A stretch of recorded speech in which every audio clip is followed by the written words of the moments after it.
One wrong answer to a single question can turn a completely routine traffic stop into a felony arrest, and most gun owners never see it coming. I study gun laws and real-world police encounters, and if a police officer ever asks you, "Are you armed?" there is only one response that consistently protects you. Every other answer, even the ones that sound polite, reasonable, or cooperative, can and often does get people arrested. And I want to be very clear about something before we go any further. The people who get burned by this are not criminals. They are ordinary, law-abiding gun owners who thought they were doing the right thing. There are documented cases where gun owners with clean records, valid permits, and legally owned firearms who still ended up in handcuffs. Not because of the gun, because of what they said. If you carry a firearm, this video may be the most important one you ever watch. Now, when an officer asks, "Are you armed?" it feels like a simple yes or no question. It sounds like a safety check. It sounds reasonable. And because most people want to be cooperative, they answer without thinking. That instinct is exactly what gets people in trouble. Legally speaking, that question is not about your safety or the officer's safety. It is about information, control, and evidence. Everything you say during a police encounter is being evaluated, recorded, and potentially written into a report that may later be used against you. Police reports are not neutral summaries. They are documents written to justify actions after the fact. If the encounter escalates even slightly, your words will be framed in the least favorable way possible. And once those words are on paper, you cannot take them back. Let me walk you through what usually happens. An officer approaches your vehicle. Maybe you were speeding. Maybe you had a broken taillight. Nothing serious. Then the officer asks, "Are you armed?" Most gun owners respond in one of three ways. Some say, "Yes, but I have a permit." Others say, "I'm legally carrying." Some try to sound extra responsible and say something like, "Yes, but it's unloaded and locked in the trunk." All three of those answers feel reasonable. All three of those answers feel cooperative. And all three of those answers can be used against you. The moment you answer that question, you have done several things whether you realize it or not. You have admitted possession of a firearm. You have opened the door to follow-up questions. And you have given the officer discretion to escalate the encounter. Now the officer can ask where the gun is, whether it's loaded, whether you touched it, whether you've been drinking, whether you're nervous, whether you're sure you're allowed to carry it in that location. Every additional question increases the risk of a misunderstanding. Every clarification creates the possibility of a contradiction. And every contradiction becomes suspicious behavior in the report. I cannot tell you how many court records and case outcomes show where the arrest didn't happen because the gun was illegal, but because the officer decided the situation didn't feel right. That phrase, "didn't feel right," shows up constantly in police reports. And once it's there, judges give officers enormous leeway. Here's the uncomfortable truth that most gun owners don't want to hear. Talking does not protect you.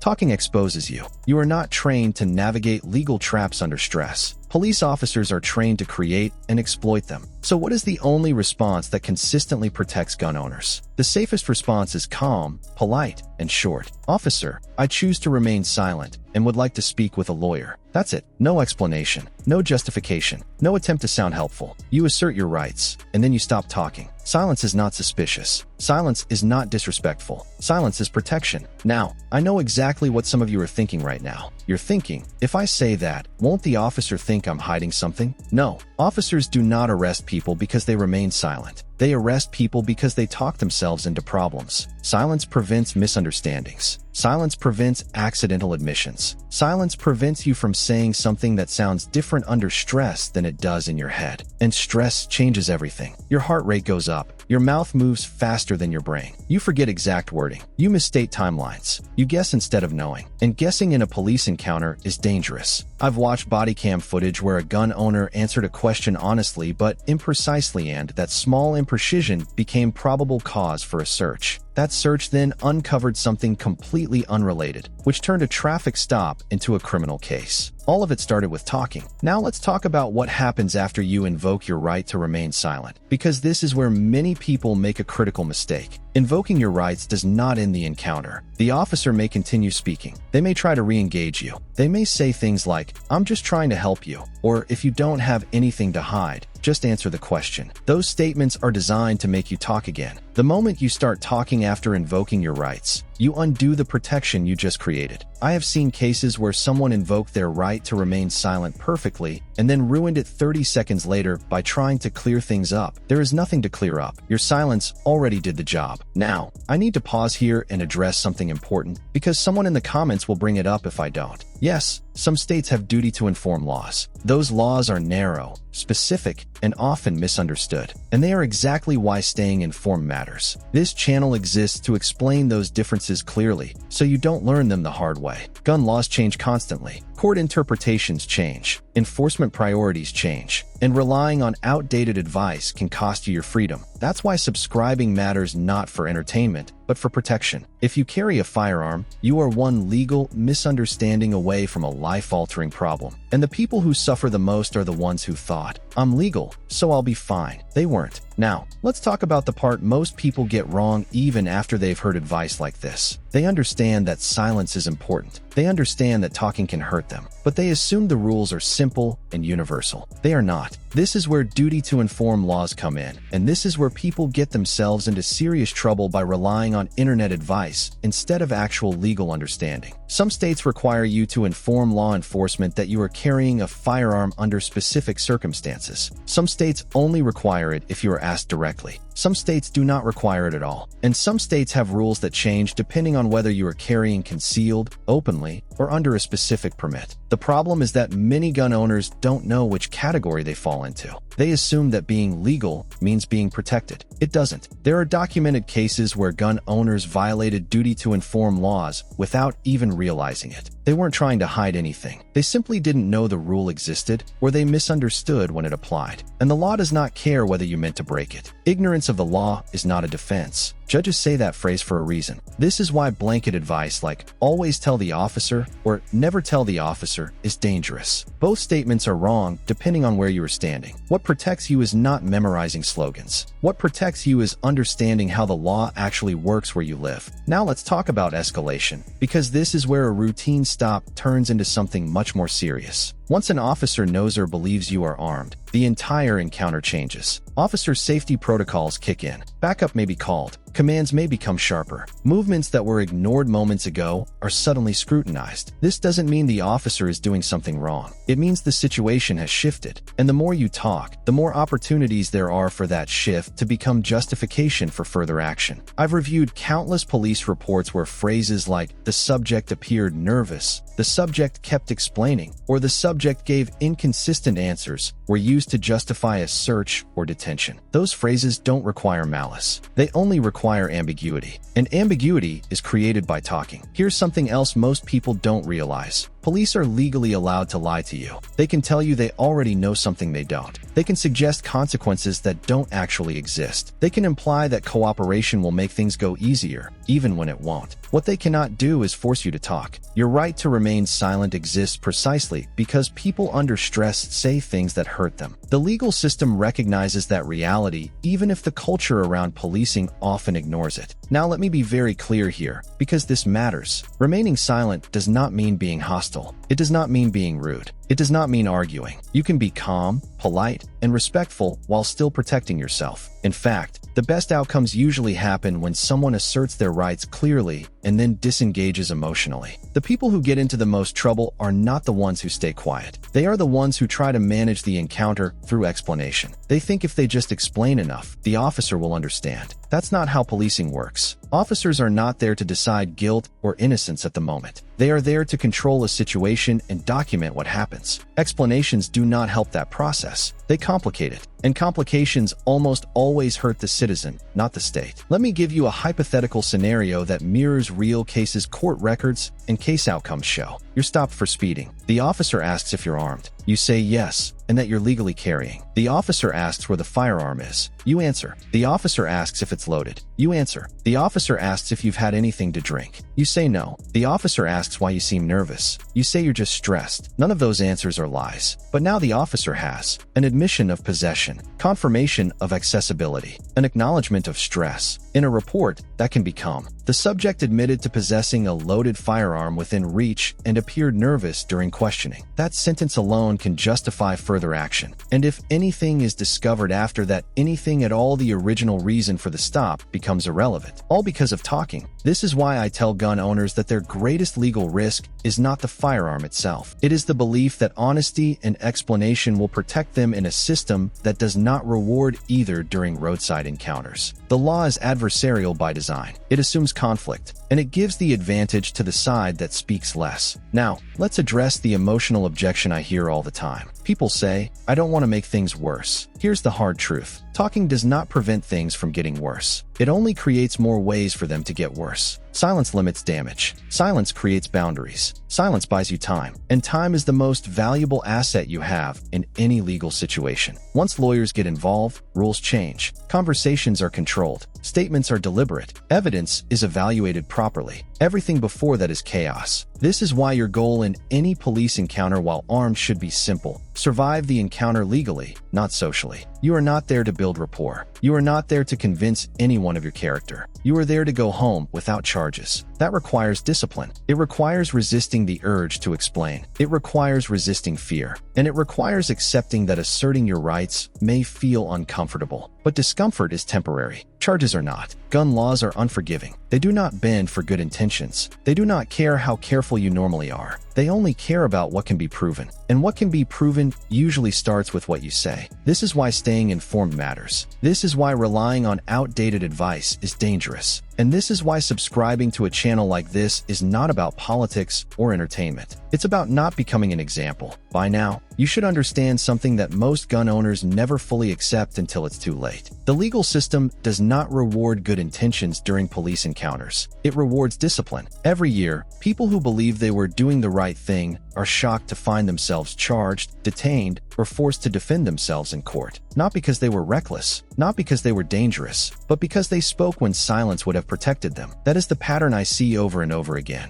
And the reason it keeps happening is simple. Most people are raised to believe that honesty automatically leads to fairness. In normal life, that's often true. In legal encounters, it is not. Law is not a conversation. Law is a record. What matters is not what you meant. What matters is what can be documented, interpreted, and argued later. That's why I want to leave you with a rule that is simple enough to remember under stress. If you remember nothing else from this video, remember this. You cannot talk your way out of a gun case, but you can talk your way into one. Once you accept that, your behavior during police encounters becomes much easier to manage. Your goal is no longer to explain. Your goal is to limit exposure. That's what silence does. Now, I want to be very clear about something, because nuance matters here. Invoking your right to remain silent does not guarantee that nothing bad will happen. It does not give you immunity. It does not prevent arrest in every situation. What it does is remove your words from being used as weapons against you. It narrows the case. It preserves your options. It prevents small mistakes from becoming permanent records. And in the legal world, that difference is enormous. Court records and case outcomes show cases where silence led to no charges at all. Court records and case outcomes show cases where silence turned a potential felony into a warning. And court records and case outcomes show cases where one extra sentence changed everything. That's why I'm uncompromising about this advice. Now, let me address one final objection, because it's important. Some people worry that staying silent makes them seem uncooperative or hostile. They worry it will escalate the situation emotionally. In reality, escalation is driven far more by unpredictability than by silence. Calm, clear, respectful silence is not threatening. Rambling explanations, nervous oversharing, and inconsistent answers are. Officers deal with silent suspects every day. What they don't trust is chaos. When you invoke your rights and then stop talking, you are creating a stable boundary. You are signaling that you understand the rules of the system and that you intend to operate within them. That alone can change the tone of an encounter. And even if it doesn't, you've still protected yourself legally. Now let's zoom out for a moment, because this video isn't just about one question. It's about a mindset. Carrying a firearm comes with legal responsibility, whether you like it or not. You are held to a higher standard. Your mistakes are judged more harshly, and your margin for error is much smaller than you think. That doesn't mean you should be afraid. It means you should be prepared. Preparation is not memorizing scripts blindly. Preparation is understanding principles. And the principle here is simple. The less you say, the less there is to be used against you.